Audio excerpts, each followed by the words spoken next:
policemen decided they wanted to have a, what do they call it, a random breath test.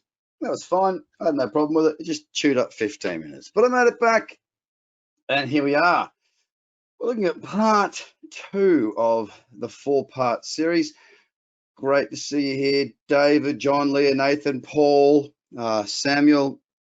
Who else we got? Phil, James, a couple of Johns, Sandy. Yep. Rachel, Carly. Yeah, great. Okay, just want to do a quick check here that you can hear me loud and clear.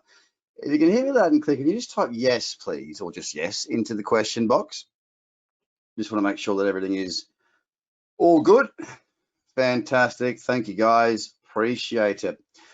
Okay. Let me just take a big deep breath and have a glass of water.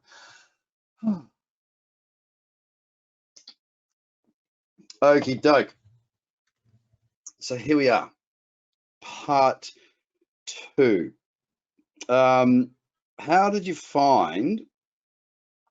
How have you been? Have you guys been watching the videos that I've been putting out, doing watch lists and whatnot?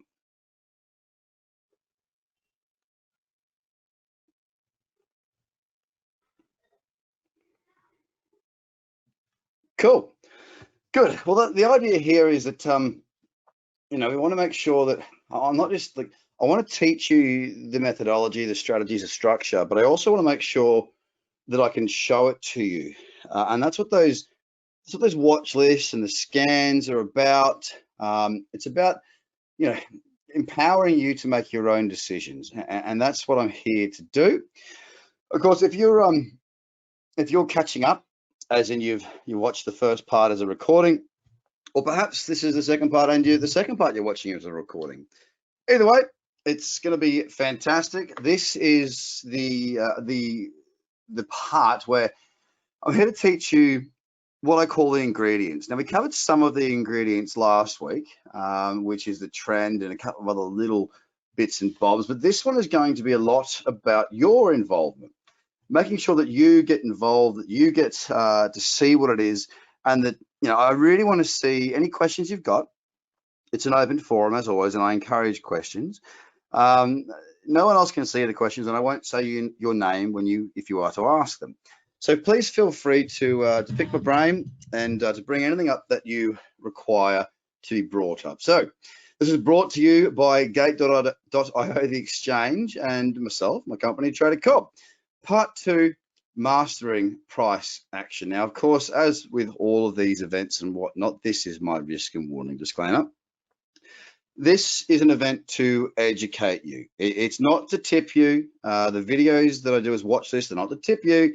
It's all to provide you and empower you with a systemized approach to trading that allows you to make your own decisions.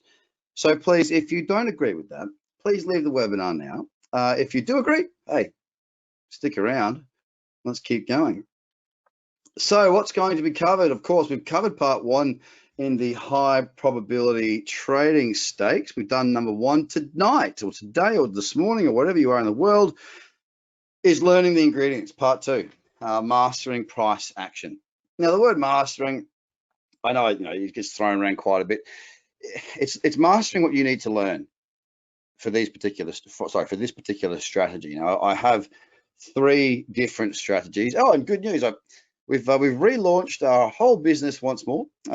So you'll see a totally new website at TraderCobb.com and a completely free course there, which will help you to scrub up on what you're learning here as well. Of course, you'll have the recording through this to watch as you need to as well. And then next week, we'll go part 3, and we'll be getting into the actual strategy and showing you the checklist and a bunch of examples. Part 4 will be mindset, risk management, and how to progress as a trader. So, of course, we're looking at, last week we looked at, and look all the way through, to be fair, we're looking at what does it take? What does it take to be a good trader? It takes a bit.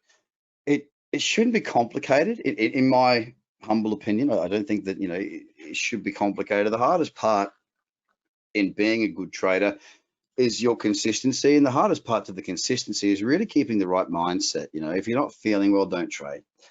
We'll look at why we trade with rules. We covered a little bit how to think like a trader in probabilities, which was covered last week, and also how to raise your orders and whatnot there as well. In part 4, we're going through a whole bunch more, as well as, you know, throughout the entire 2 and 3, we're pretty much going to cover all of this. Indicators, moving averages, support and resistance, which we did cover a little bit. And again, I will just state this fact. My objective is not just to tell you what to do. That's not it. It's to give you an understanding of why. So anyone can go and find a pattern. I understand that. I want you to understand why we're using it. And I'm hopeful that in part 1 that sort of came through pretty strong, that I'm here to teach you why we see what we see and what it actually means, because price action and trading to me, and look, price action comes first because I trade based on price action. So for me, it's all about reading what the market presents to me. The market is my dance partner, and I must listen and learn with my dance partner and not ignore and you know, dictate too much, because it just doesn't work out that way. So that's what this is all about, is learning how to read those ingredients. Give me one moment. I'm just going to open my window up a little bit. It's quite warm in here. Hang on one second.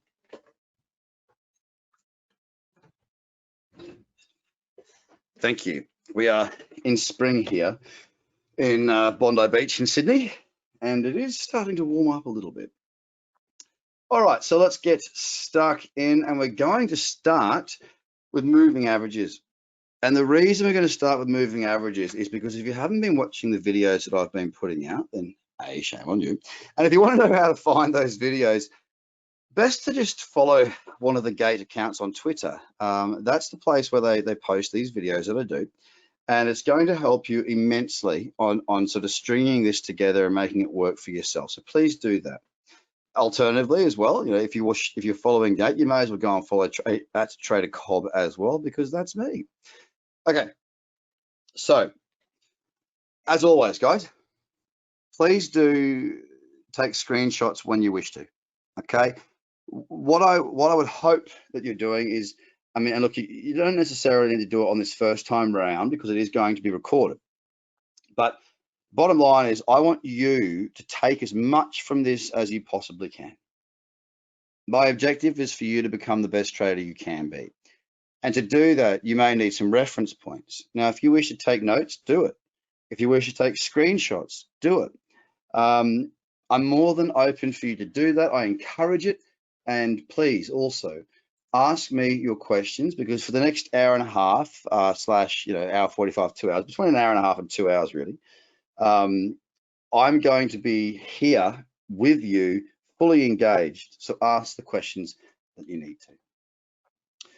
Moving averages. Okay, so let's kick off with moving averages right here. We understand that price does move in rhythms. If you've ever looked at a chart, you will see that there will be certain things that occur that repeat. Now, just like the ocean, certain things occur. A swell comes from, for me here, it might come from a low pressure system between here and New Zealand.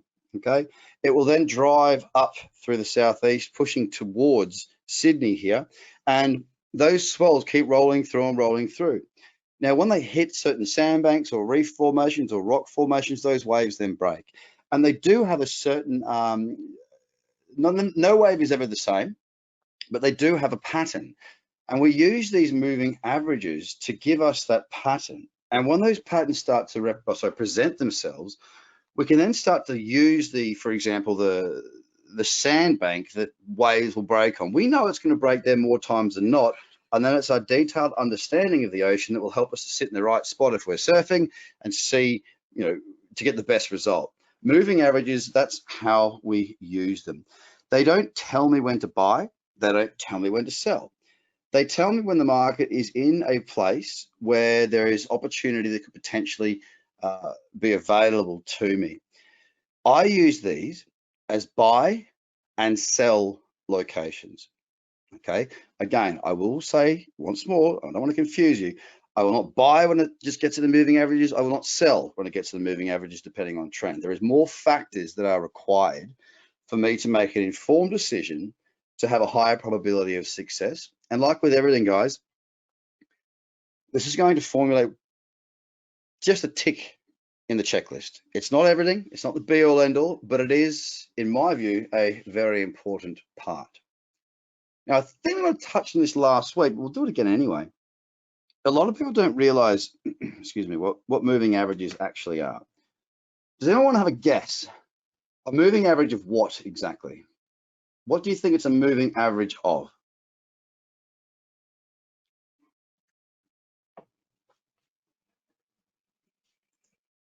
Yeah, that's right, it's price. Price moves up and down, does its thing, okay? And what these moving averages do is they smooth out the period that the moving average is set at. Now, I'll use two. That's all I use. I did back in the day use a 50 and a 200 period moving average, and we'll touch on that again in a little while. But for me, anything that doesn't help me to make a decision, I've just eliminated from my charts. Simple as that, okay?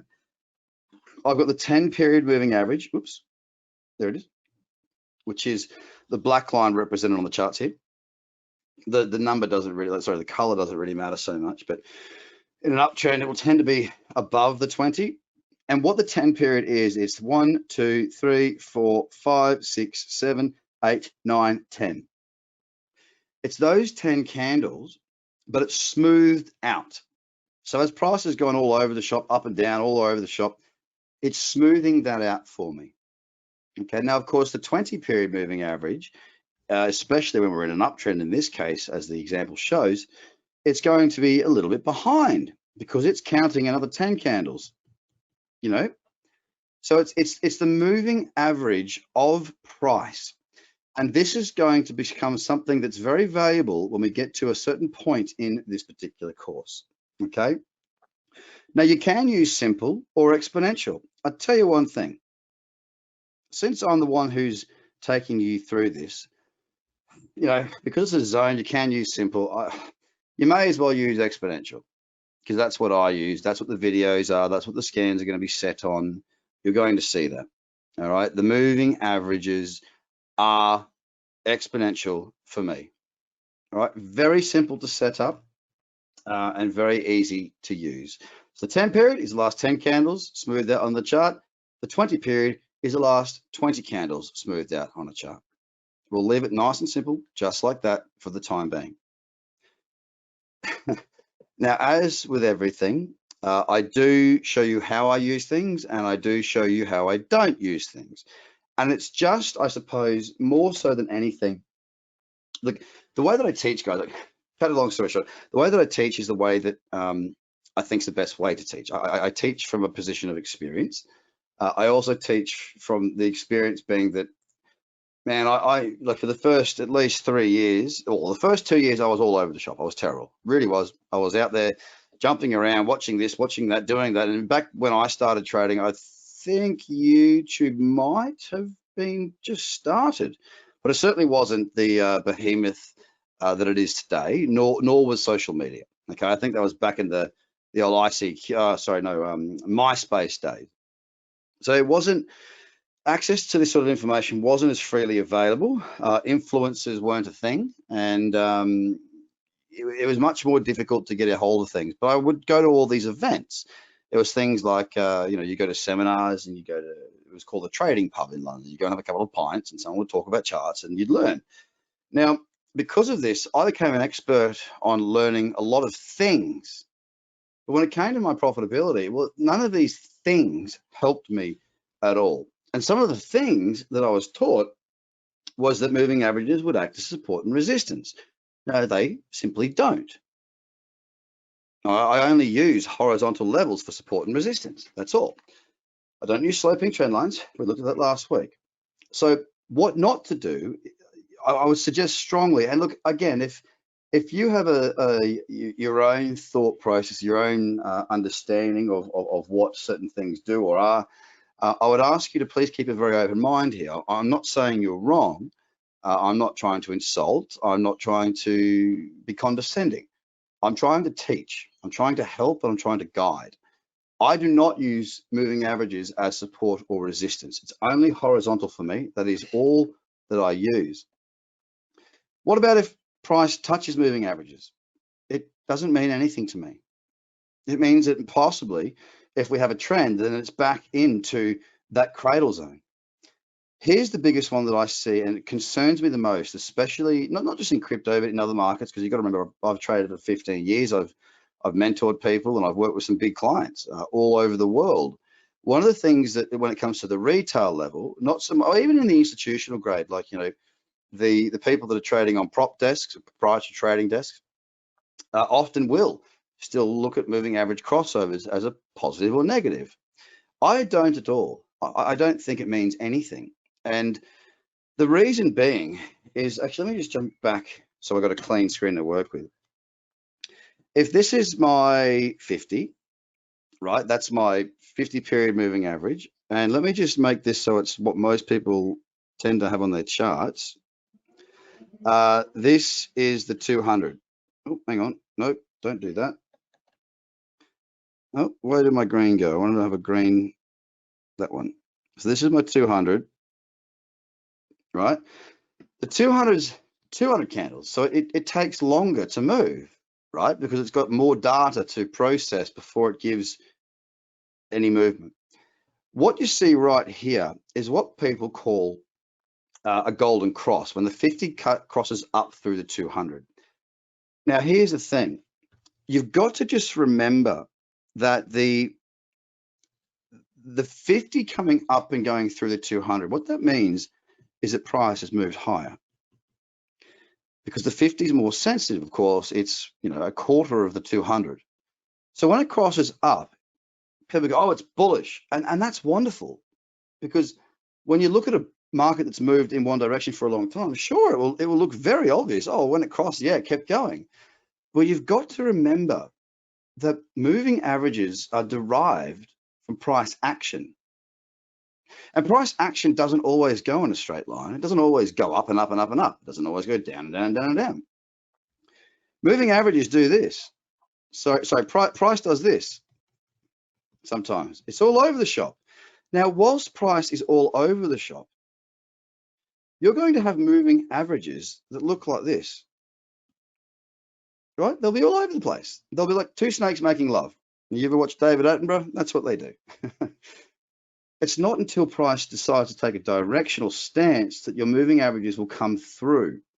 And of course, with hindsight, it makes them look like, well, the cross was the signal. But it will smooth out. This cross won't exist anymore. It'll open it up. It's like when you've got two ropes and they're tangled together. You know, you run two ropes out on different angles, they'll eventually open up. Sure, it might still be tangled back here, but eventually they'll open up and it will look like that last cross was the signal. And that's my concern, is that people don't understand why moving averages do what they do. And when you understand what moving averages do and how they're derived and how they appear on your chart, it makes it much easier to basically go, well, the only thing that helps me with is, okay, a bunch of other relative beginners or people that, excuse me, and I shouldn't say relative beginners, because I do know some experienced traders that still put time into this, and that's fine. I'm not, you know, talking down to them. I'm just talking to the way I trade. But it doesn't mean anything. Okay, the only thing it means is, oh, cool, a bunch of other people think that's a good thing. Great. Now, if those bunch of people have enough money and have enough buying power to continue to push that price higher, great. It may be a self-fulfilling prophecy, but just like a tangled up bit of fishing line, it will remain tangled until it's not. Okay, so I don't put too much time or effort or thought into the crossing over. And that's why I eventually got rid of my 50 and 200 period moving average, because it didn't mean anything to me. Now, I use moving averages to provide me with a zone. So to put it simply, how do I give you a good analogy on this? Well, it's kind of like it's like an orange light. As you're driving towards the traffic lights, it goes from green to orange. That orange says, hey, listen, you're going to have to slow up here, Charlie Brown. There's a red light coming. Move, except the only problem is that the red line is an absolute. It's definitely coming next. The moving averages, to me, they give me a heads up about what could come. All right. Now, for me, if price pulls back into that 10 and 20 period moving average, it doesn't represent a trade. It doesn't mean that there will absolutely be a trade. It tells me it's like a heads up. Craig, hey, listen, mate, price is in the right area here. It's in an uptrend, for example. It's time to be, put this in your watch list.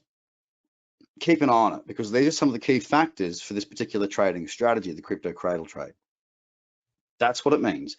The crossing over, price touching, means nothing. They are not support and resistance.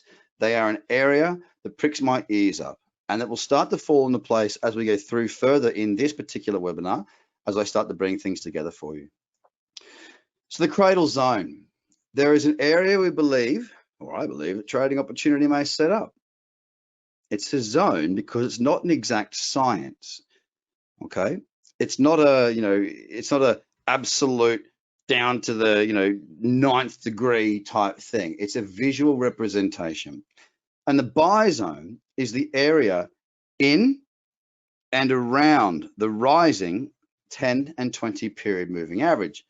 And the sell zone is the area in and around the declining 10 and 20 period moving average. Now, to make this much more simple, I'll represent it on a chart. As you can see, the moving averages are in the correct order. The 10 is above the 20. Okay.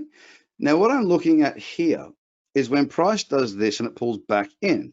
Now, there is no trade here. There is absolutely no reason to be trading long there, nor is there a reason to be trading long here. But it's showing me, probability-wise, the moving averages are in the correct order. Price, if it pulls back into there as one factor, just one factor within our checklist, could present opportunity. As price moves away, it can pull back in. Same again. And it comes down to that theory of, I usually explain it as a rubber band, yeah? You pull a rubber band apart and you let it go and it snaps back, right? Well, the more you stretch that rubber band, the more you stretch it, the weaker that rubber band becomes. But it will snap back. So what I'm looking at here is an equilibrium. Price moves away from the moving averages. Notice how it's a fair bit away from the 10 and the 20, that zone. Then it snaps back in.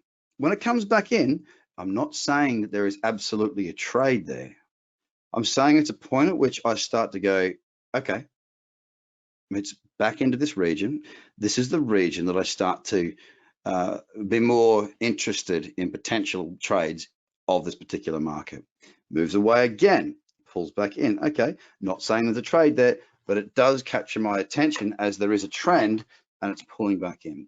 It is literally an equilibrium. Is everybody okay with that? I just want to make sure that we're clear on that. Get involved, guys. What you put in is what you will get out. If everyone's cool with that, if there's any questions, please let me know. Excellent. Looks like the consensus is understanding. Thank you. All righty. So as I've just said, it's an interest point for me. So what I'd like you to do, and we start your work. Oh, hang on, just check. Yeah, cool stuff up. So what I want you to do, and this is, again,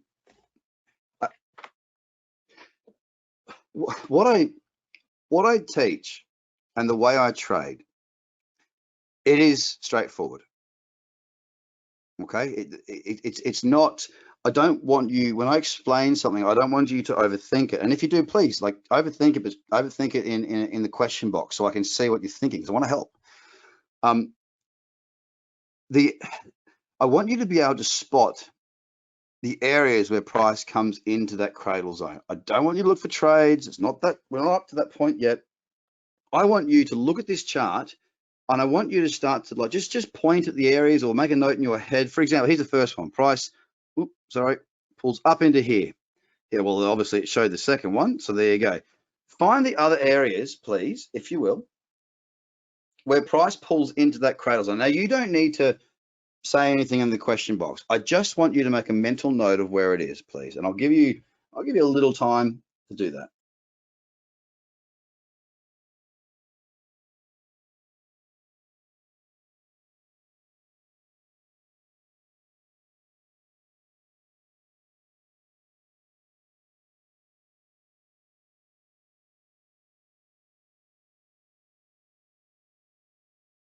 Good.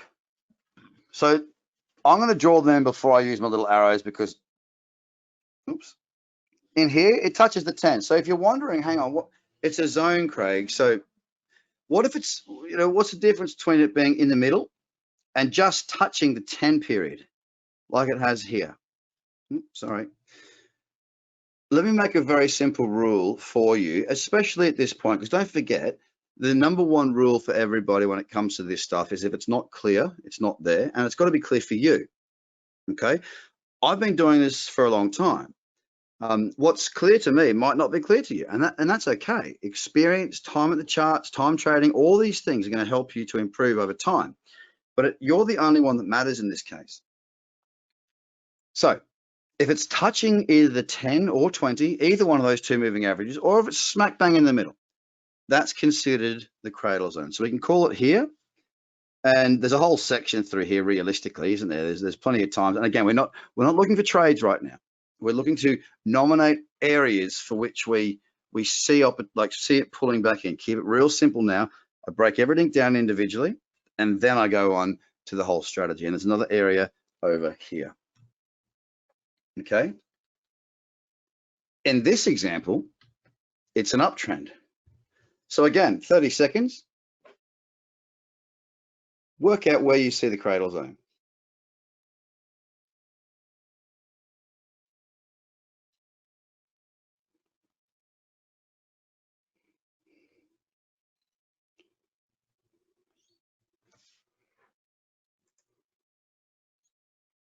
Oh, what do I mean by touches 10 or 20? Well, the 10 is it's the black line, and the 20 is the pink in this case. So if it touches 1, then I would consider it to be in that zone. Just try to keep it really simple to make it nice and clear. Oh, 10 or 20 period moving average. So the black, oops, sorry, equals the 10 MA. In this case, what, red equals the 20. So if it touches either of those two, I consider it to be in the zone. That's the moving average. Yeah, that's right. No worries.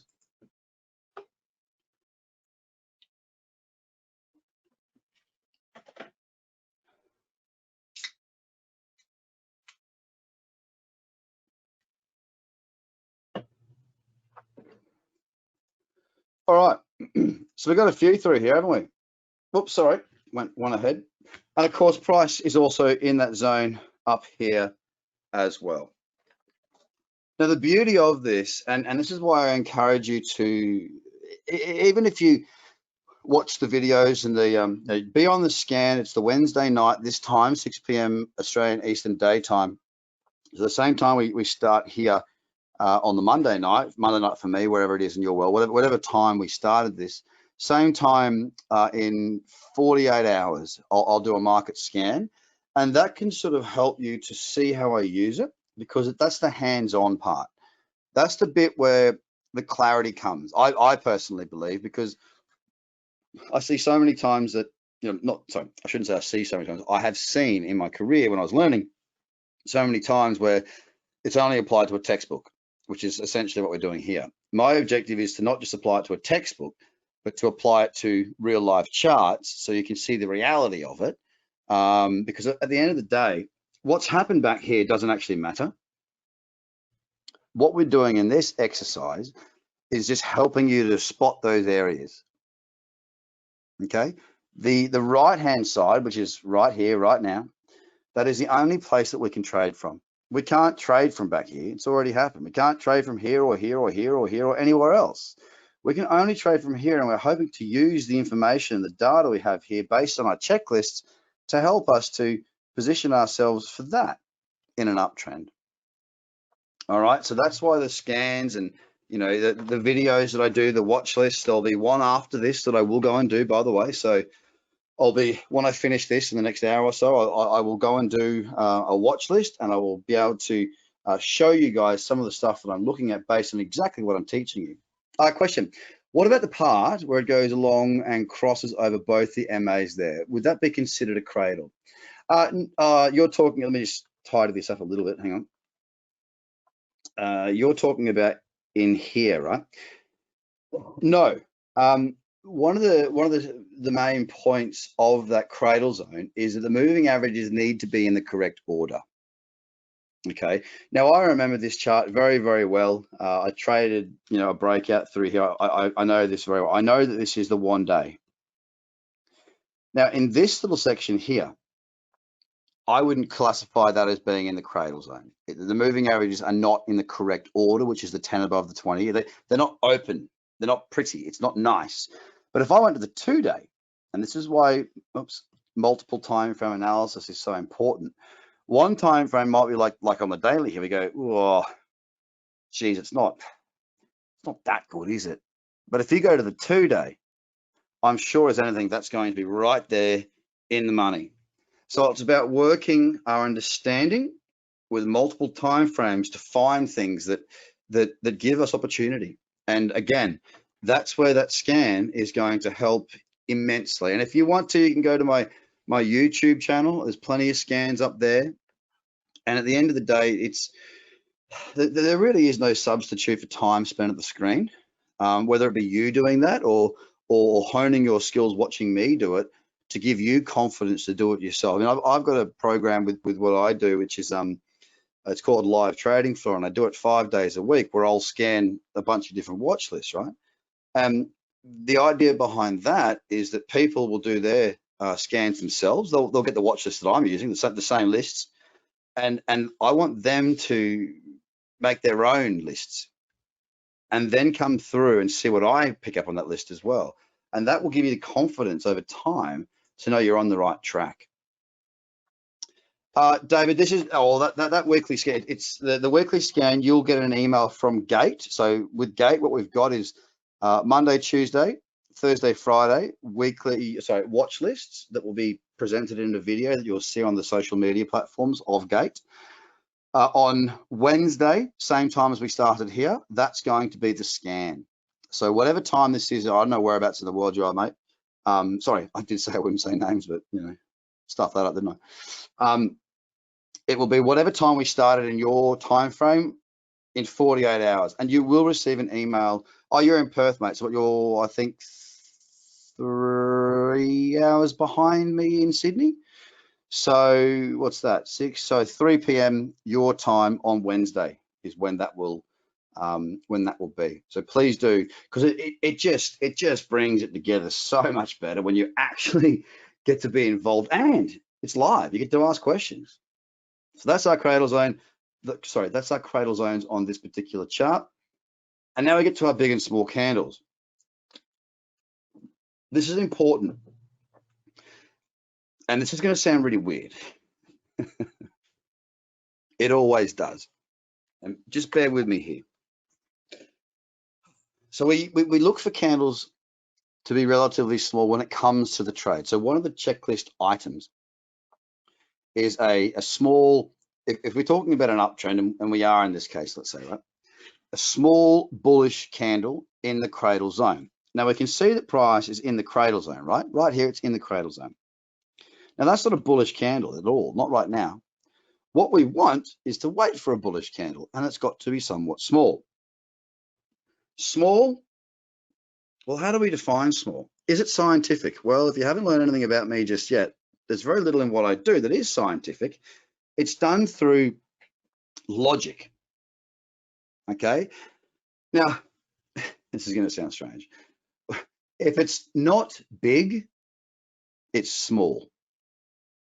Now, bear with me. You know, when you're walking down the street and you see a golden retriever, you go, there's a dog, right?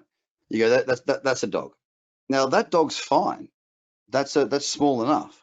What we're trying to avoid is trading on really big candles. So if a Great Dane walks down the street, I mean, you and your family are going to go, oh, wow, that's a big dog. Look at how big that dog is. It's that sort of thing. It's got to stand out. If it's not a big dog, as in you don't go, oh, clearly that's a bloody big candle, right? If it's not big, if it doesn't stand out as being, oh my goodness gracious me, that is a large, large candle, then it is typically small enough. And I know that can be hard to fathom, but don't forget, my objective for you is to start trading with these strategies and to trade small, risk small amounts, okay? And practice. Don't go out and, if you've got 100 grand or let's say you've got 10 grand, don't go and risk $100 per trade. Start by risking 10, 25, 20 bucks. Start small. Get get the training wheels off, but make the mistakes prior. This is not something that's a silver bullet where you, bam, instantly have immediate, straight success. Some people have that, but probability wise, it does take some time. And I'm not gonna tell you anything otherwise, because it's a very valuable skill set to have, and it does require some mistakes. I mean, how else do you learn? You have to make mistakes. Best you manage that risk so it doesn't become an emotional mistake that costs you and haunts you for a long time. When it comes to the way that we do it, like I do within my community and within the way that I teach in my courses and whatnot, of course, you're getting part of that. There are some people there in the community that have written scripts and codes and created indicators. And what we're looking at is the last sort of,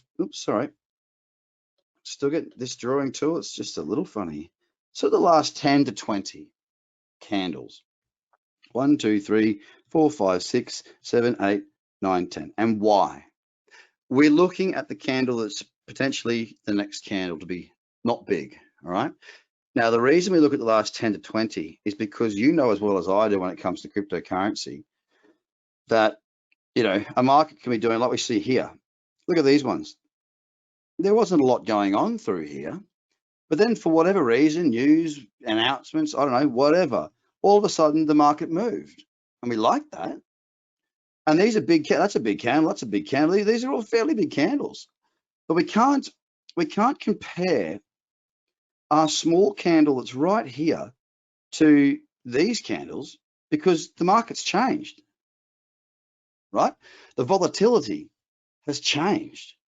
We've got to look at the last 10 to 20, and that'll take us back to somewhere like here. Again, it's about looking at the market, and like I say, we do have in the community and whatnot for anyone who does go further, indicators that can help teach you that. And I spent 8 months with one of them on my chart. I didn't use that indicator. I just made sure that it was written right. I'm a very visual type of person. Question: how much consideration should be given to the wick on the candles when looking for a small candle? i.e., do we look at the total length or just the middle of the candle? It's the total length. So a candle is the extremities from the high, to the low. The wick itself, I'm not too concerned about that. We'll get to that in a minute, and I'll teach you how to read what that is telling you. But it is the entire candle from the high to the low. That is the candle, because that's how we're going to look to place our stops and whatnot. So it is the whole candle. And look, I can appreciate that, for somebody like me, and I this is why I've got the community that I have in Slack, and this is why I've got my apprentices that I'm teaching, and we've got the whole series Journey of the Apprentice and all that sort of stuff, is that it's been a very long time since I started.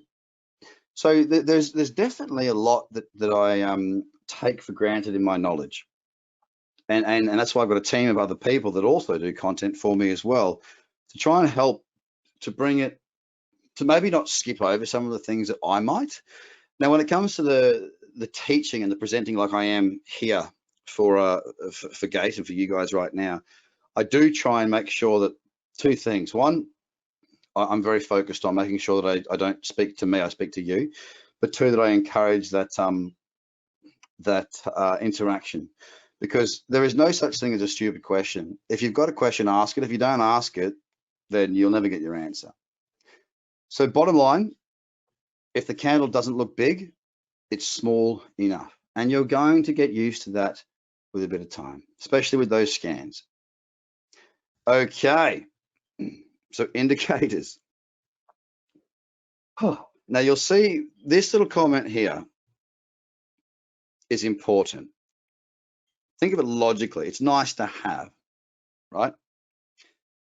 If you're a fisherman or a fisherwoman, I can go fishing with rubbish gear, but it's nice to have good gear. I can still catch fish on crap gear. I just might not catch as much. It might go faulty. It's nice to have good gear. Indicators to me do not, just like a fishing rod and reel, just because I've got the best gear doesn't mean I'm going to catch the best fish. When it comes to trading, an indicator needs to be understood as an indicator. Let me give you an example of that. If someone's driving down the motorway and they're, you know, for me being in Australia, they're on the road and they're hammering along the motorway 110 kilometers an hour, and they've got their right indicator on. Now, their right indicator means they're signaling that they're going to turn into head-on traffic doing 110. They're doing 110. They're going to die. Do I panic and start beeping and flashing and screaming, don't do it, don't do it, don't do it? No. What do I think? I think, oh, this guy's left his indicator on. He's left the blinker on. Tick tock, tick tock, tick tock.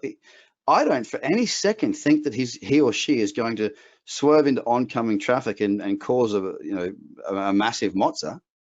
It's an indication of what may be. There's a reason it's called an indicator and not an absoluter. They are good to have. I will trade with indicators, but again, I will come back and say, if I was given the choice, you can have all the indicators you want with no price, or no price, and price with no indicators, I would take price, because price tells me more than indicators, because indicators are derived from price. Price comes first, and that's why I teach on price. So let's go into why we don't use them.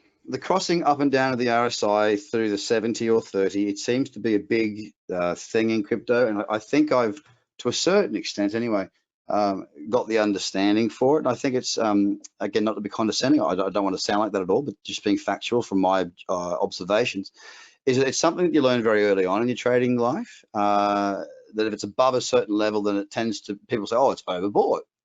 And if it's below a certain level, well, it's oversold. Now, if you were to use, say, an RSI indicator the way that I trade, 9 times out of 10 when I'm taking a trade, it's going to be overbought or oversold, because I want a strong trend.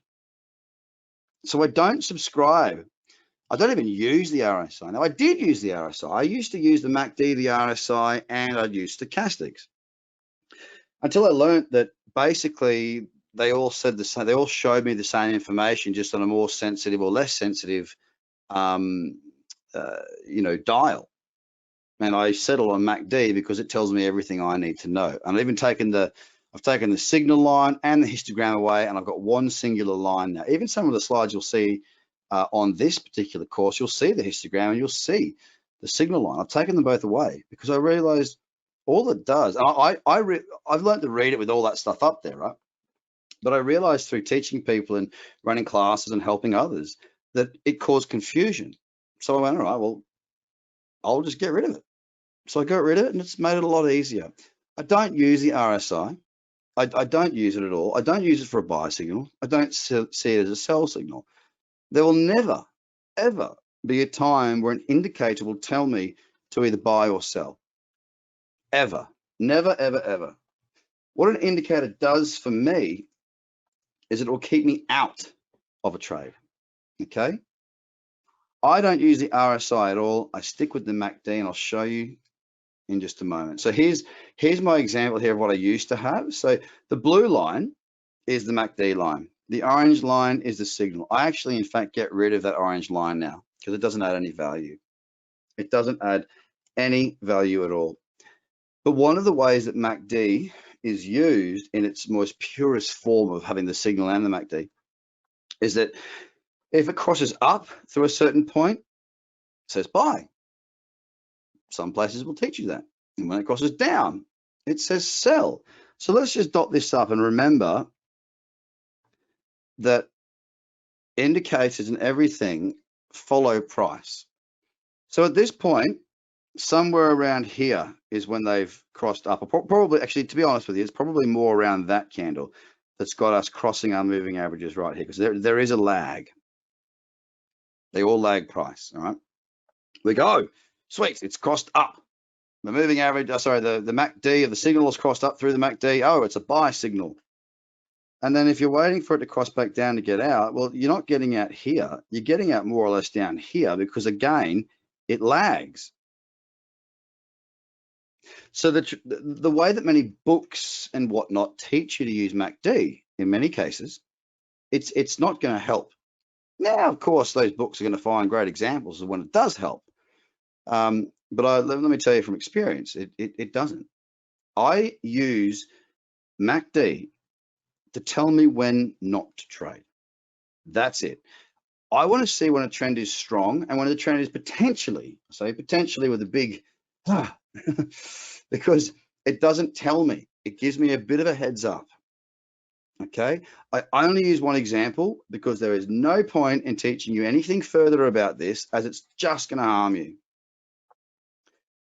So with momentum, and just sometimes you might be going, oh, I'm a little bit confused. Just hang on, because I will bring it back together. You've just got to have a little bit of trust in me. I will bring it back together. There are different types of momentum. And of course, as a momentum or trend follower, I use it a lot. Momentum in the force of price action, sorry, in the set of price action, which is our trend, reading what the candles are saying, reading what the chart is saying, higher lows, higher highs, lower lows. The secondary measure is moving averages, of course, and then we come to indicators as a final confirmation. They're kind of the icing on the cake, if you will. But as I said, and this, you might want to note this, guys, I only use indicators to keep me out of a trade. What does MACD look like when it tells me not to take a trade? Pending question in brackets. Yes, David, you will learn that in just a moment. Very, very good segue. Thank you very much, good sir. I'm looking for two things, and I'll show it to you. Or I'm looking for just one thing, and that's the beauty of it. Right now, I'm trying to teach you what many, and this is why I spend time on it, what many may be using these indicators for at the moment. I'm trying to not just gloss over it and say, don't use them. I'm trying to help you understand why I don't use them, because at the end of the day, I'm just a man at the end of a presentation here in Australia. I'm doing the best I can to help you. I don't expect you to believe me. I want to show you the methodology so that if it makes sense to you, you've got no other reason but to understand what I'm saying. That's the difference. So the question that we just brought up, how do we use them? Convergence. Okay. So let's listen to this very carefully, and this is just text now, but I will take you through this, and then I shall show it to you on a chart to make it much more clear. I use the MACD for one thing only, and that's convergence. This is important. In most of the, well, I certainly try, but in all the language I use, price is the first word, and everything else is secondary. So price first, price is trending, are the moving averages in the correct order. They come second. And my checklist, which you'll find next week, also comes in that same order. I'm looking for the MACD to be confirmation. It's agreeing with price. So I'm going to rub these lines out so that you can take a screenshot here, because I think it's very important, because I know that when I was trading and I started out, I did struggle with MACD. I'll be honest, I did for quite some time, and that's why I've put an additional part in this course that you'll see in just a moment, and I've done a lot of work on MACD to make sure that indecision, that confusion is quashed. I don't want indecision. Okay. So I want to see, as price is making higher highs, I want the MACD to be doing the same. Now, of course, that's for an uptrend. If the price sorry, if the price is making lower lows, I want to see the MACD making the lower lows, and that's for downtrend. Great handwriting there, I know. Very simple, don't overcomplicate it, and I'll give you an example in just a moment. We want the price and the MACD to be in agreement. And here's how we do it. So we're looking at trend. Here's our trend, right? Higher high, higher low, higher high, higher low. That's what we're looking at for this to be a higher low. Hopefully you move higher, right? Now, so what I've got to do, I don't have to worry about the higher lows when I'm using MACD in an uptrend. I'm comparing the last two highs. So you go to your first high, or sorry, let me start that again. You go to your last high. This is called the last high, the most recent high that price has made. And then you just go back to the last one, which of course is here. So from here to here, price has clearly made a higher high. Do we all agree? Yes or no? Yeah, pretty simple question. Good. Now what I want to do is I want to drop it down. There's the level. Now to the next high, drop it down. Okay, so here's our high. Has the MACD made a higher high, just like price in this example? Yes or no?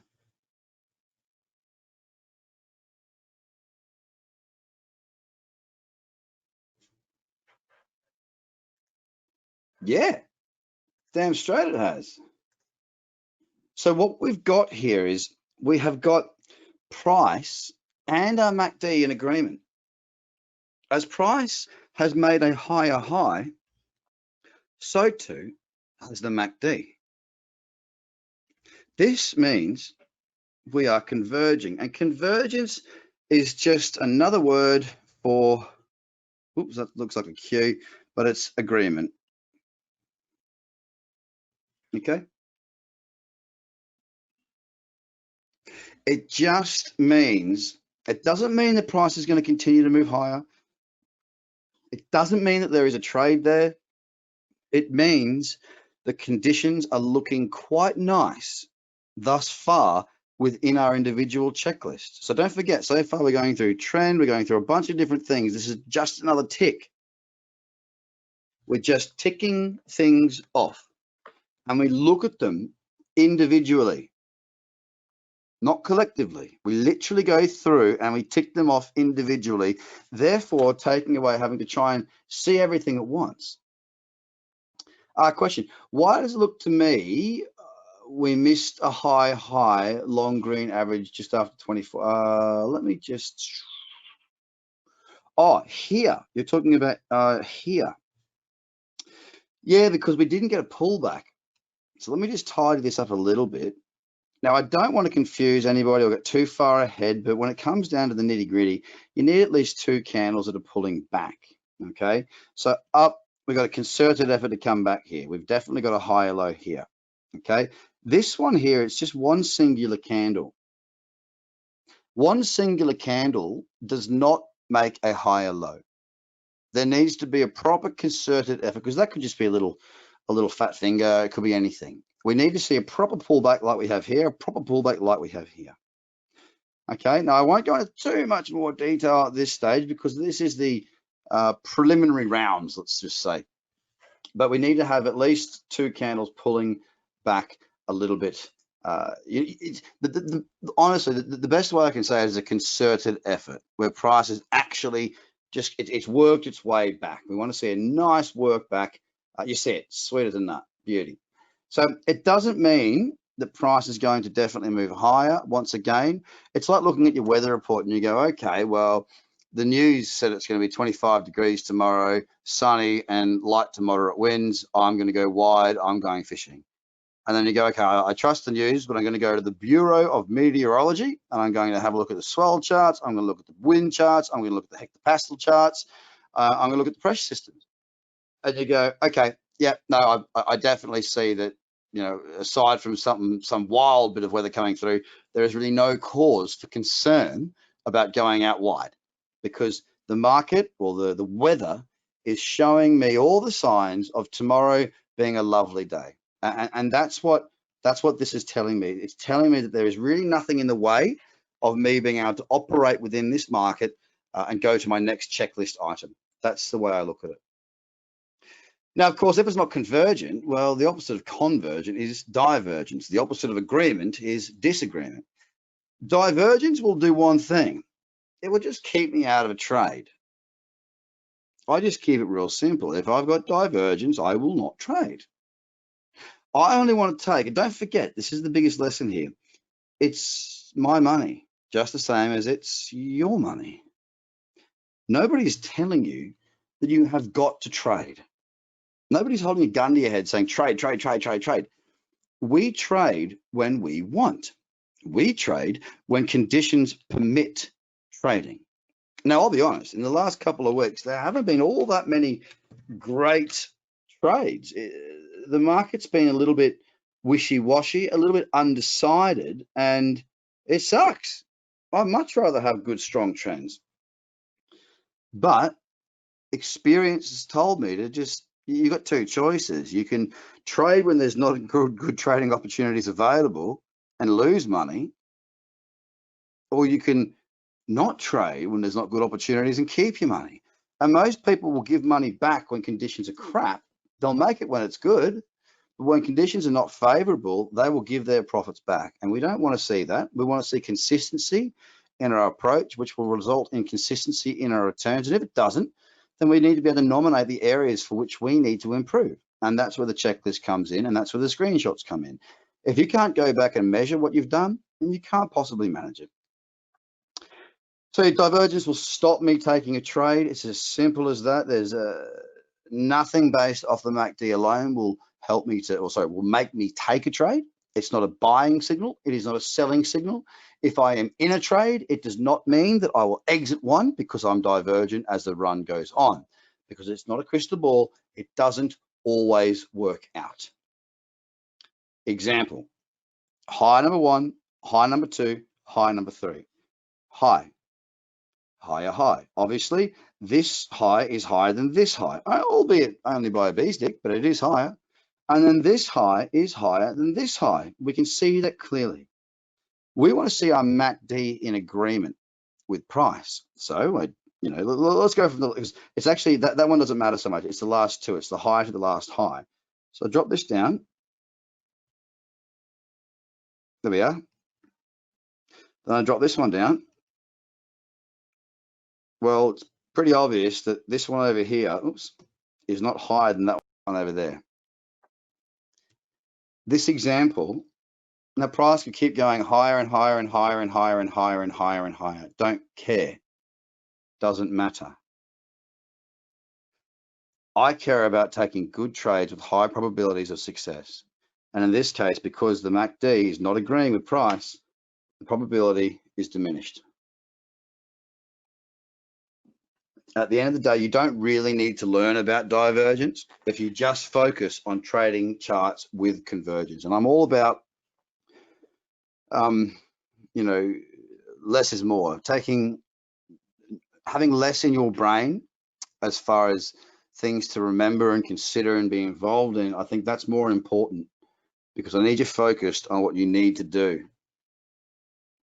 So what I want you to do here, and don't forget, we're looking over here, okay? And let me say, before you get stuck into this, I will remind you what I said to you last week, okay? I have not made this course simple. I will throw spanners in the works. With that, I will mute myself, get a glass of water, and I want you to tell me, are we convergent or divergent? And don't forget where we're looking over here. If you struggle a little bit, fine. Have a go. Back in one moment.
All right.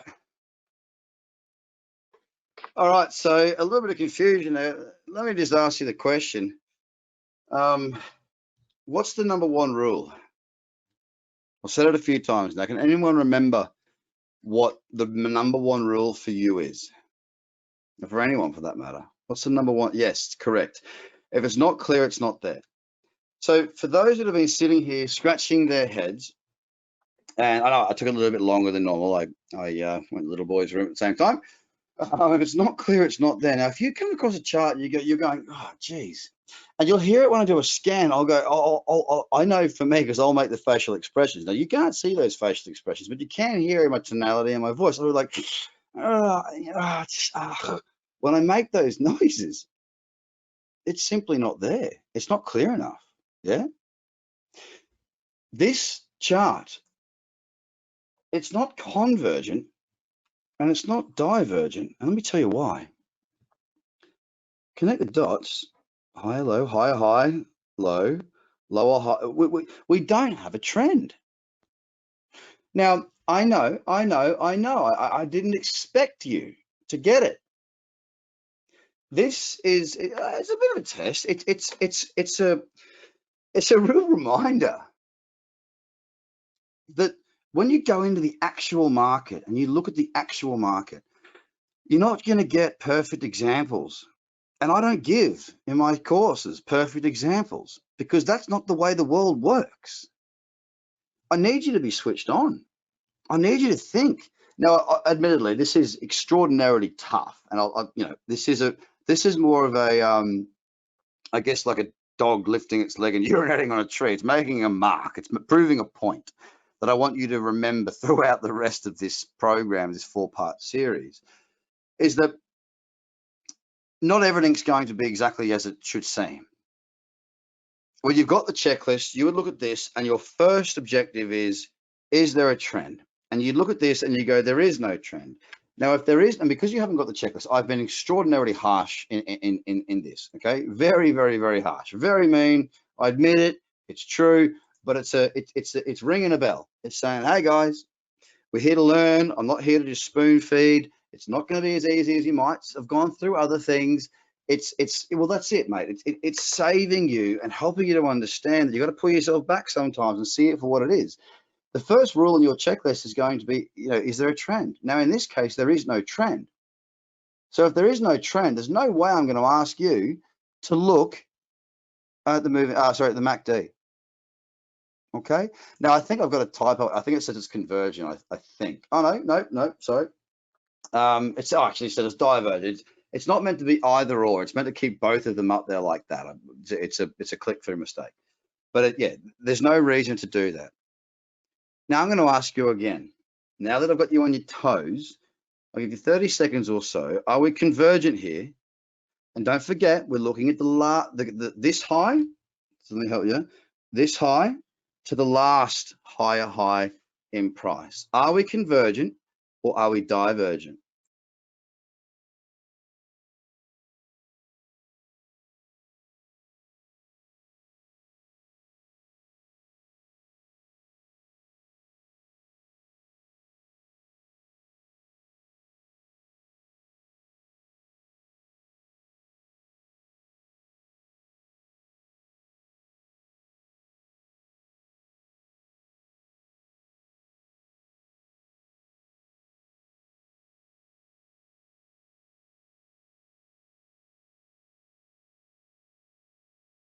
Don't forget the main rule. Again, if this is tricky for you, if you go, oh, look, I don't know, don't feel like you're missing something because you're not. When it's clear, guys, and this is part of the reasons I've got some shocking examples in here. I mean, they're shocking, they're great examples of shocking markets. You'll see in a minute, right? When it all comes together, it all comes together. Oh, that's all I want you to focus on. In this case, now look, it doesn't matter whether you're looking at this being this being the last high or this one. Bottom line is, look, if that was your last high or that was your last high, either way, this one is definitely lower. Therefore, it is clearly divergent. because price is not, sorry, the MACD has not made higher highs in either of these two scenarios. Let me give you this one. Are we convergent or are we divergent? Over to you.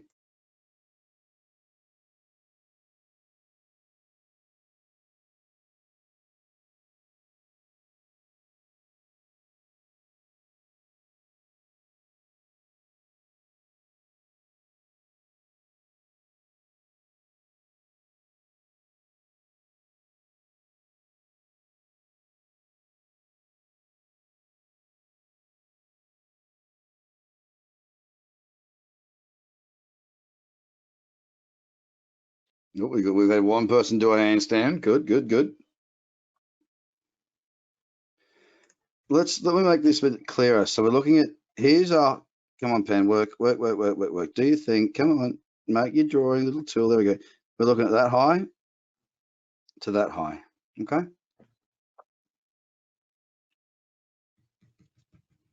And of course, it's always going to be much easier with a crosshair on a chart. This is a static chart. You have no control over this. Hence why I do this little dibbly droppily down. Yeah, it's not much higher, but it is higher, isn't it? That equates to convergence. Is there such thing as a push? Yeah, I mean, if you push someone in the back, I guess that's a push. Push them in the arm, leg, face. It's, yeah, push is a push. But when it comes to the way that I teach and the way that I trade, there is no language around a push. It just is what it is. That's the beauty of it. Each individual ingredient has very little, if any, gray area. And when you get to next week, you'll see. And as we go through this, we're going to use multiple time frame analysis as well. So once we learn the basis for these types of things, it's going to add value to use other time frames. Oh, the same. Oh, I get you. If it's not broken to a higher high in an uptrend, I don't care. If it's not, that would take away the trend. And if there is no trend, then there is never going to be a trade for me. Not when it comes to this strategy. So if we're not trending like we are here, there ain't nothing I'm interested in. And just for the record, this trading strategy lives there. It lives there. That's all I'll say at this point. They're the sort of things that we're looking for. This one here, much clearer than this one here, much better example, but we'll get there and we'll get there with time. This puppy is convergent. Final one. Are we convergent or divergent? Now you're gonna have to look at the lower high, sorry, the lower lows in this example and give me your answer. Again, if it's not clear, just say it's not clear. That's cool. I got no problem with that. It's a decision. If you say, hey, it's not clear, it means I'm not bothering anymore. I'm going to move to the next chart. And that's being decisive. And that's what I encourage, because that's what you need to do.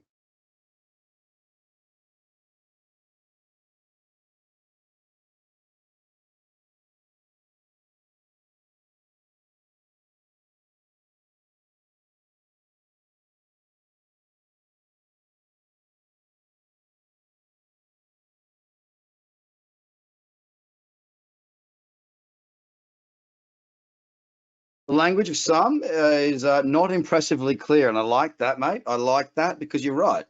It's not impressing me at all. It's not impressively clear.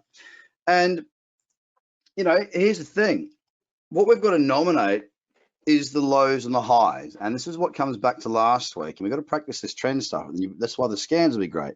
Let's do it. Let's connect the dots, yeah? Oop.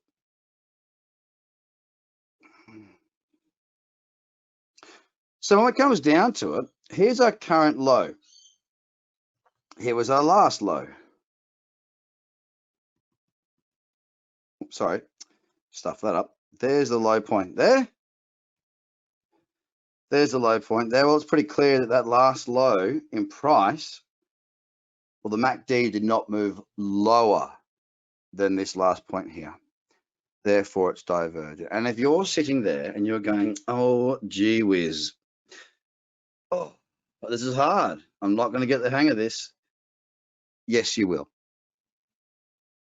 Yes, you will. The way you're going to get the hang of it is either by going through this chapter again, but I truly believe it, rather than doing that, it's probably going to be better off that you watch a bunch of the videos that I do, because I do explicitly talk of MACD and convergence and divergence a lot, because I do understand that this is an area that people do struggle with. This is divergent right here. The last one, don't forget, let's do those zigzag lines first. Now, I'm not going to do it for you.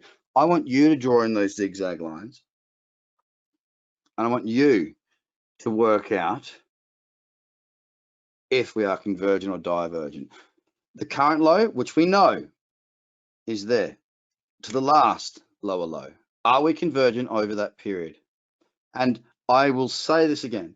I have made this hard. I've made every example so different so that you get an absolute mishmash. There has not been, oh, obviously, yes, yes, yes, yes, yes. Oh, it's all, yes, it's all easy. And then one that's obviously not. I've made it difficult. I've made it difficult because I need to make it difficult here, because here it doesn't cost you any money to get it wrong. When you get into the market, it will. I want the best for you. I want you to get it right, and I'm going to stretch you.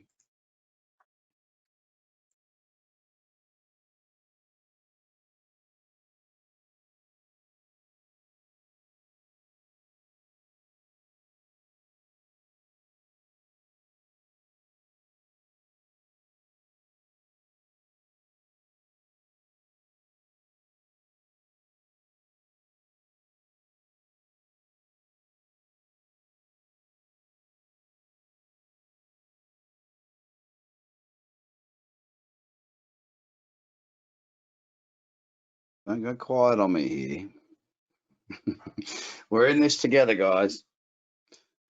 All right, let me flip it back. If we're doing our zigzag lines, look, I'm not going to do the whole chart. I'm going to do from here. There's a low. Oop, come on, let me do it. There we go. Low. Low here, lower high, lower low. Therefore, here's our low. Here's our last low, which means there. Which means down here. As price has made a lower low, the MACD has also made a lower low. And I won't make any apologies for making so many different examples. What I will suggest is this, that it's very, very important for you guys to be watching these watch list videos. Yes, convergent is the answer. It's very important for you guys to be watching these scans that I do, because this is where I'm able to take something that might appear as being complex for now and make it real simple. Because we're looking at one chart at a time, maybe 5 or 6 charts we've just looked at. When I do a scan, we're looking at 50, you know, so it's okay. Invest time into taking that next step to watch, which is also free. It doesn't cost you a cent. You're a Gate member. Watch it, learn it, get your head around it, ask questions, and make it your own.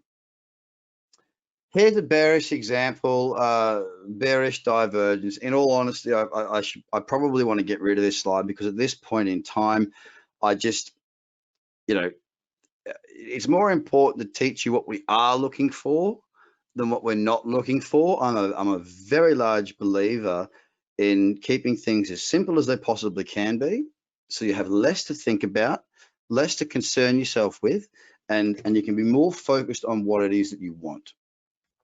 Question, silly question perhaps, never such a thing. If MACD lags price action, is it ever okay to drop down an almost perpendicular line? No, it's fine to do that, because at the end of the day, oops, let me go backwards. It's a good question too, by the way. Let me just get rid of this. We're comparing lows to low. So at the end of the day, we go, okay, the lower end MACD is here. Sure, if I was to drop it straight down, it would be there, but there's our low, there's our low. So that's the lag. That little bit there, that is our lag, and you can quite clearly see that. This low here, if I drop it straight down, well, we can see the low's actually here. Again, that's our lag. It's not perpendicular. It's not straight up and down. but you can see we're going for lows to low, low to low. Great question. But due to the lagging, yes, it's not a straight up and down vertical, but does that make sense? I know it's, I'm not sure if I've explained that well. It's slightly off, but it should be quite apparent, if that makes sense. Okay, no worries, mate. Beauty, you got it. Sweet as. All right, let's go straight past this puppy. Now, once we understand what convergence is, we then just roll it out again, but we use it on multiple time frames. So if I'm looking at an 8-hour chart, as I am, this would be my, say, trigger chart. Okay, trigger chart's a time frame that I find the trade on. Well, I'm going to multiply that by 2 because that's my next high time frame is 16. And you can quite clearly see from this high to this high, here to here, we have a high. Yep, it's convergent. Let's just tuck in and see the 16. High to high, high to high. Yep, we can tick that in. And again, it's that simple understanding, but rolled out across multiple time frames.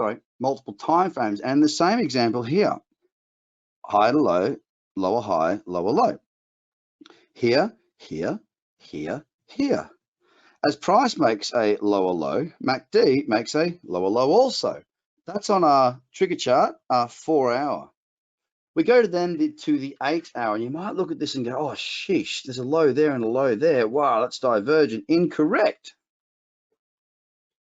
Because we have to squirrel down a little bit further, don't we? Look, low, lower high, low, lower high, lower low. That's the way it goes. 2 candle pullback here, 2 candle pullback here. So we're comparing that low with that low, which is that low with that low. Therefore, tick.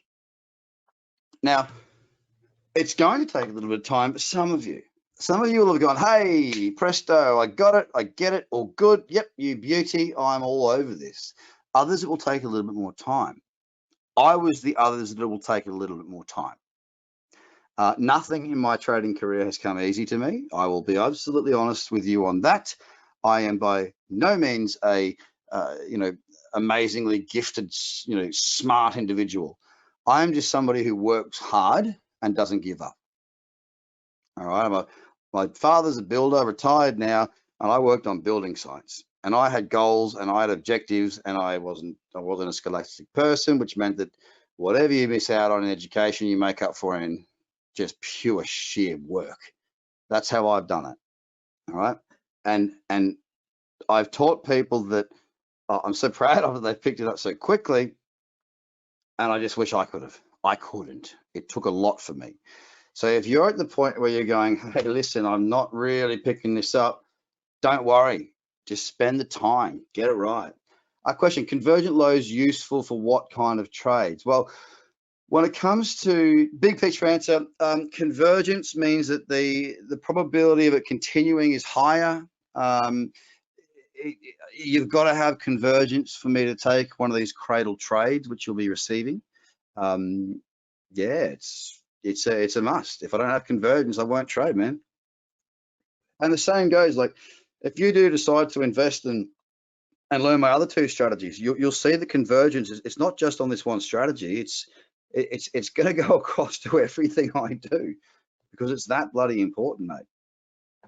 Now, I've also done this little part.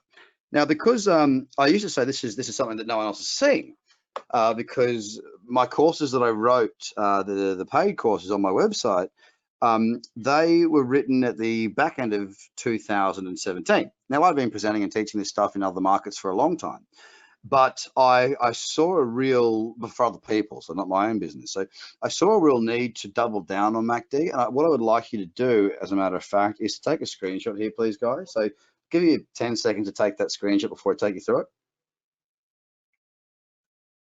Because I think I found a way to make it a little bit easier. And oh man, I struggled so much on this stuff, like, yeah, I wish, you always look back as you get older and you get more experience, and you think, if only I had this. Now, I'm in a very fortunate position now that I am able to say, if only I had this, because my business is about helping others to only have the things that I didn't have. You know, like my community, for example, and the live trading floor scans that I do, and the videos you're getting from Gate that they've paid for, the scans, all of this, man, I didn't have any of this stuff. I didn't have a network of people to talk to that were all focused on the same strategy like my community does. I didn't have a checklist to trade from. I didn't have any of this stuff. Man, when I started, I started buying stocks in 2016. Oh, sorry, when I was 16. So what would that be? I don't know. What am I now? 20 years ago. Oh my goodness. 20 years ago. What would that make us? 1990. Whoa. No, 19. 2000. Yeah, 2000. That'd put us at 2000. Yeah, because I graduated in 2001. Oh my goodness. Oh man. Wow. If looking in the mirror didn't make me feel old enough, that did. Yeah, I just wish I had this sort of stuff. And you know, look, I run this business and I love it. I really do. It chews up a lot of my time, I'll be honest. I probably would have done a lot better if I hadn't run the business financially, but I was really, really bored with trading, guys. I'll be honest with you. Crypto reinvigorated that passion that I had when I first started, because I was like a decade into doing it, over a decade before I got into crypto. And I've just found that seeing people learn a new skill, and it's not just about the making the money. It's, you know, one of my best students, Rach, she's a mother. Her husband's an entrepreneur. They've done quite well. But she's always felt like she's played a little bit, not always, but a little bit second fiddle. She's helped. It's not been her drive. It's not been her out there pushing it all. Now her results, they're better than mine, and she's doing so well, and it's given her, it's not just, like I said, it's not just money, a different level of confidence. And that, like, you either have that desire where you just get so much joy from seeing other people, like helping other people, and I genuinely do. This is not just some inflated bullshit that I'm saying. The truth is, I genuinely do like helping people. I'm a surf lifesaver in my spare time. I think, you know, I was a surf lifesaver in my spare time before I had 2 children and chronic fatigue syndrome and yada yada. But it really, really, it gets me up in the morning, guys. I love it. I just absolutely love it. Anyway, I'm frothing too hard here. MACD in detail. MACD is one area people do struggle. Yeah, I said it before. Bit of detail, I think it'll give you some clarity here. Always that, okay? If you're not aware, if you're not somewhat certain, I mean, you've got to be certain, because if you can't be decisive, you can't trade. Simple. It's dead set that simple. Now, we are in the habit of looking up timeframes, right? If we find the trade on the 4-hour, we'll go to the 8-hour, for example. But in this case, when it comes to MACD, if we're not seeing clarity on one of the timeframes, let's go lower and see what we can find. Now, in this case, we're looking at Binance Tether. We can see we're looking at, this is still going back to convergence and divergence, yeah? We're looking at this high and this high. Now, I know that when we drop it down, I honestly have made these examples quite bar humbug, fairly straightforward, but still, you can see there's the high, there's the high. So we can see with the naked eye that those highs are there. At least I can. But if you're going, oh, geez, I don't know. Well, this is the 1-day chart, as you can see there, 1D. Well, let's go down. Let's go from the 1-day to the 12-hour, because we're going to get twice as much data, right? It's going to give a similar signal. This high to this high. There we go. Hey, listen, that makes it much clearer, right? We've stepped down. We've multiplied the amount of candles by 2. Therefore, we've divided the time frame by 2. We've gone 24 hours to 12 hours. And in this case, in this divergence and convergence, it's not so much divergence, it's convergence conversation, because we want convergence, forget divergence. There it is. We can see it very, very clearly. Clearly. Oh, this one's probably even easier, right? Yeah, we can clearly see it's higher. But if we jump down from daily to the 12-hour, look at how clear it becomes. Bingo, bish bash bosh, good as gold. That is all she wrote, and we're happy. Are we cool with MACD convergence, guys? Are we cool with it? I want to know. Sweet as. All right, beauty. That's what I want to hear. It looks like I might just be doing the right thing. All right, so let's just round it out one more time. And you see there's more examples on this stuff than anything else. Are we convergent or divergent? I'm not giving any hints. I have shown you everything I possibly can. This one is squarely on you. There are two things, convergent, divergent, or if it's not clear, it's not there. It is up to you, and you've got 10 seconds.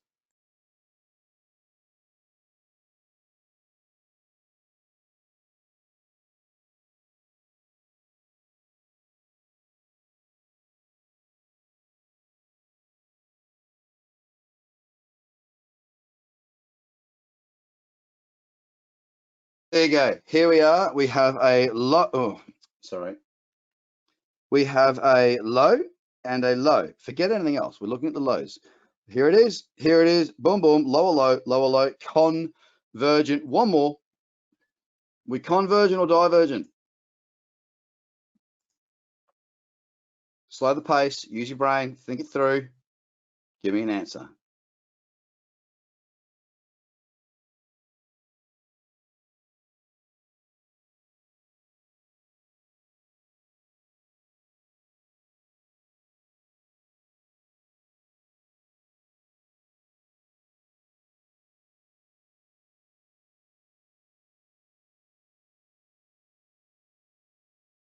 Now, if I was a betting man, I'd say that you guys have got it. And that makes me happy.